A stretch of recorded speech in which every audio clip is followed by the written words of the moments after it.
or later, we all become aware of the passing of the years. But every now and then, we get a sharp reminder that time is moving on rather quicker than we expected. This happened to me last month when we celebrated our 40th wedding anniversary.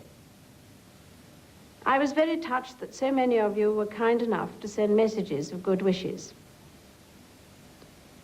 There is no point in regretting the passage of time. Growing older is one of the facts of life, and it has its own compensations. Experience should help us to take a more balanced view of events and to be more understanding about the foibles of human nature. Like everyone else, I learn about what is going on in the world from the media. But I'm fortunate to have another source of information.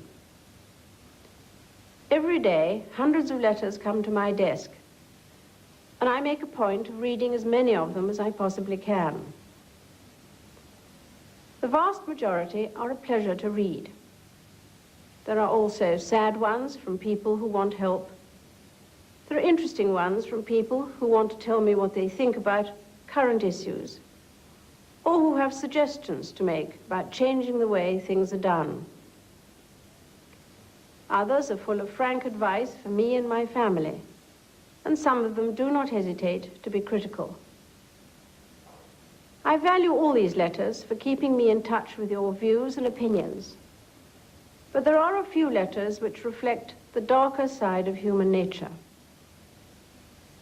It is only too easy for passionate loyalty to one's own country, race, or religion, or even to one's favorite football club, to be corroded into intolerance, bigotry, and ultimately into violence. We have witnessed some frightening examples of this in recent years.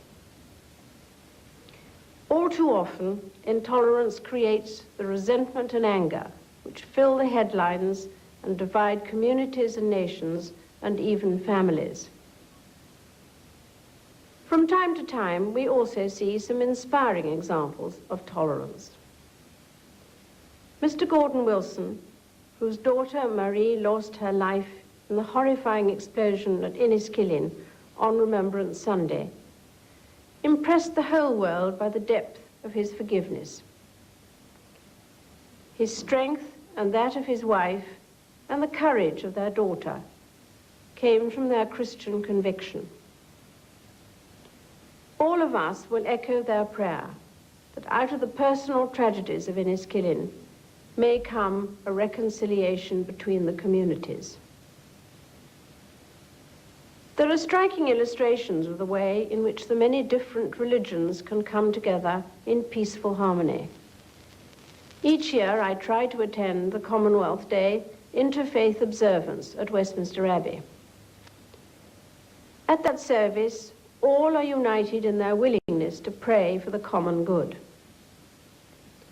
This is a symbol of mutual tolerance, and I find it most encouraging. Of course, it is right that people should hold their beliefs and their faiths strongly and sincerely. But perhaps we should also have the humility to accept that while we each have a right to our own convictions, others have a right to theirs too. I'm afraid that the Christmas message of goodwill has usually evaporated by the time Boxing Day is over. This year, I hope we will continue to remember the many innocent victims of violence and intolerance and the suffering of their families. Christians are taught to love their neighbors, not just at Christmas, but all year round. I hope we will all help each other to have a happy Christmas, and when the new year comes, resolve to work for tolerance and understanding between all people.